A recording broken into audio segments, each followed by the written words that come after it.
dead now, ex-KGB agent.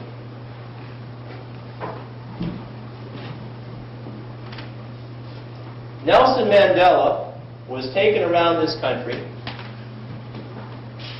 wined and dined in every major city except one, Miami. And now he is a token of friendship, love, and peace for the United States of America. And here he is, being interviewed by Paul Crouch, Trinity Broadcast Network.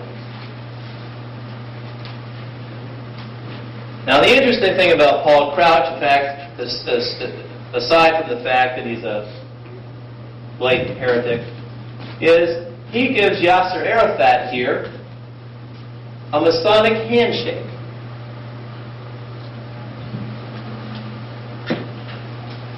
And that can be found in any Masonic textbook. And you see something is going on here. We're having a changing of the spiritual nature of the world. A global spirituality, says Robert Mueller.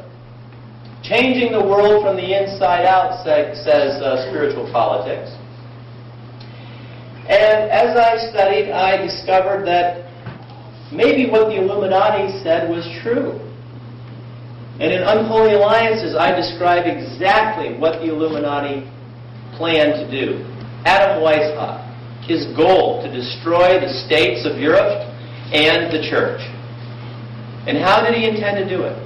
He intended to infiltrate occultic Freemasons, illuminated Freemasonry, into the top positions of all of the governments of the world, call them republics, and then because they all believed in a universal humanity of religion, they could all come together, destroy the church, and develop a Luciferian worldwide state. So, I'm not sure if it's natural, but my natural thought was to ask myself the question, okay, if that's what he intended to do, did he do it? Do we have any proof that Freemasonry controls our nation? Is that even possible? We get to vote. We get to choose. We're free here in this country.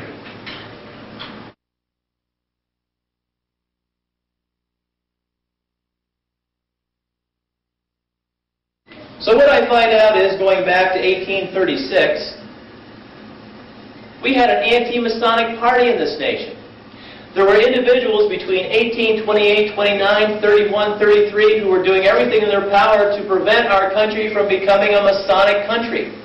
They discovered that Freemasons controlled most of the positions, the political positions of power in the state of New York, the state of Massachusetts, and the state of Pennsylvania.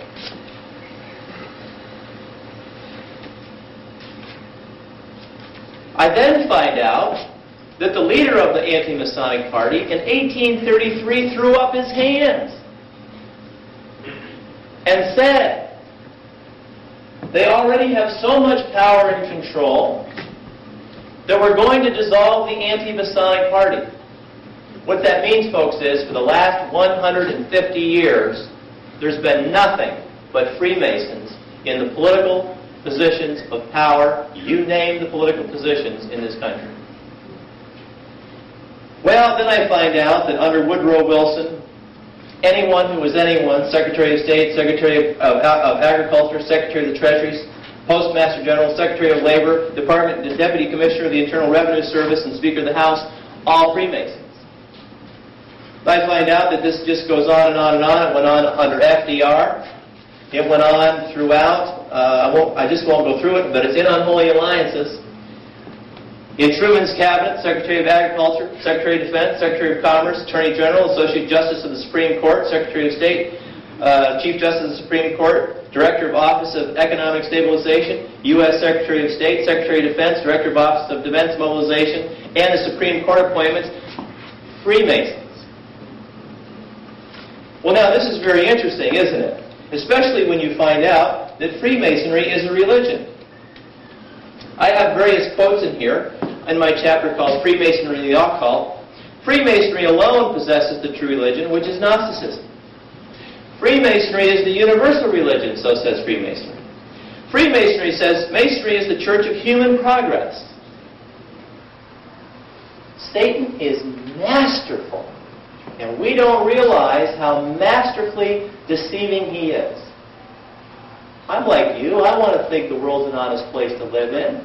I can shake my hand with somebody else and he'll live up to his part of the bargain. But that's really not the real world. John says the world is filled with wickedness. But we choose not to believe Scripture. We choose not to believe what it says. We want to say it doesn't mean that, he really meant something else. Well, that's just not true. And my point is that as I studied, I was dealing with this secular element called the Council on Foreign Relations. And if any of you have seen my old tapes or read the Claim and Destruction of America, you know that as we went from president to president to president to president, all we got was the Council on Foreign Relations, the Council on Foreign Relations, the Council on Foreign Relations, and more of the Council on Foreign Relations. They control our politics, they control our media, they control the publishing companies.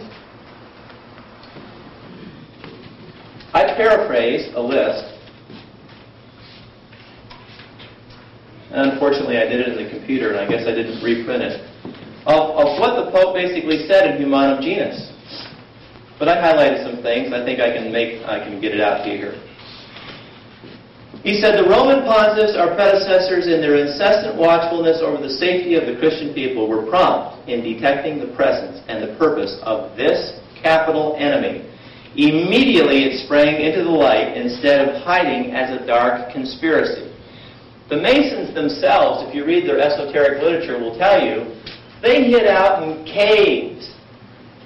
They hid out from under the Church of Rome until about 1717, when they got together with the Rosicrucians and decided to begin to come into the light, to test, to see if they would be allowed to function in the light of day. Because in the days of the Inquisition, they were not allowed out of their little caverns. For what reason? Because the church understood the Luciferian nation of the secret societies. Their nature is Luciferian. They are of the occult, of Baphomet, of Baal. Since the early church knew that, and since Pope Leo XIII wrote against that, they had a very difficult time coming into the public view.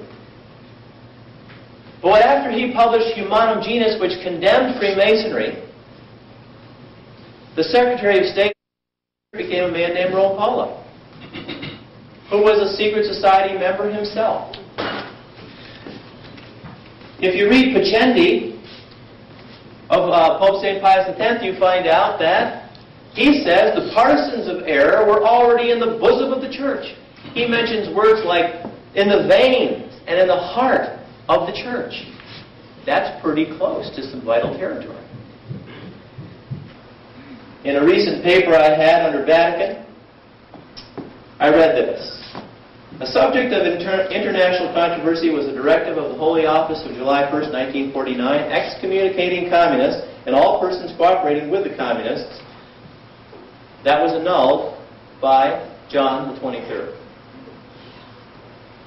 In principle, the USSR was not recognized by the Vatican until 1961, when John 23rd and Premier Khrushchev exchanged congratulatory New Year's messages. In 1965, Paul VI in New York received Minister of Foreign Affairs Gromyko, who then made successive visits to the Vatican 1966, 1967, 1970, 1979, and 1985. Kind of like family coming over for dinner. Then the Vatican entered into negotiations with Bulgaria. First Secretary of the Bulgarian Communist Party, T. Shishkov, paid a visit to Paul Bien, 1975, Czechoslovakia, GDR. Romania President Ceausescu paid a visit to Paul VI. Bet you didn't know that. In June 1978. The first Secretary of the Hungarian Socialist Workers' Party, J. Kadar, visited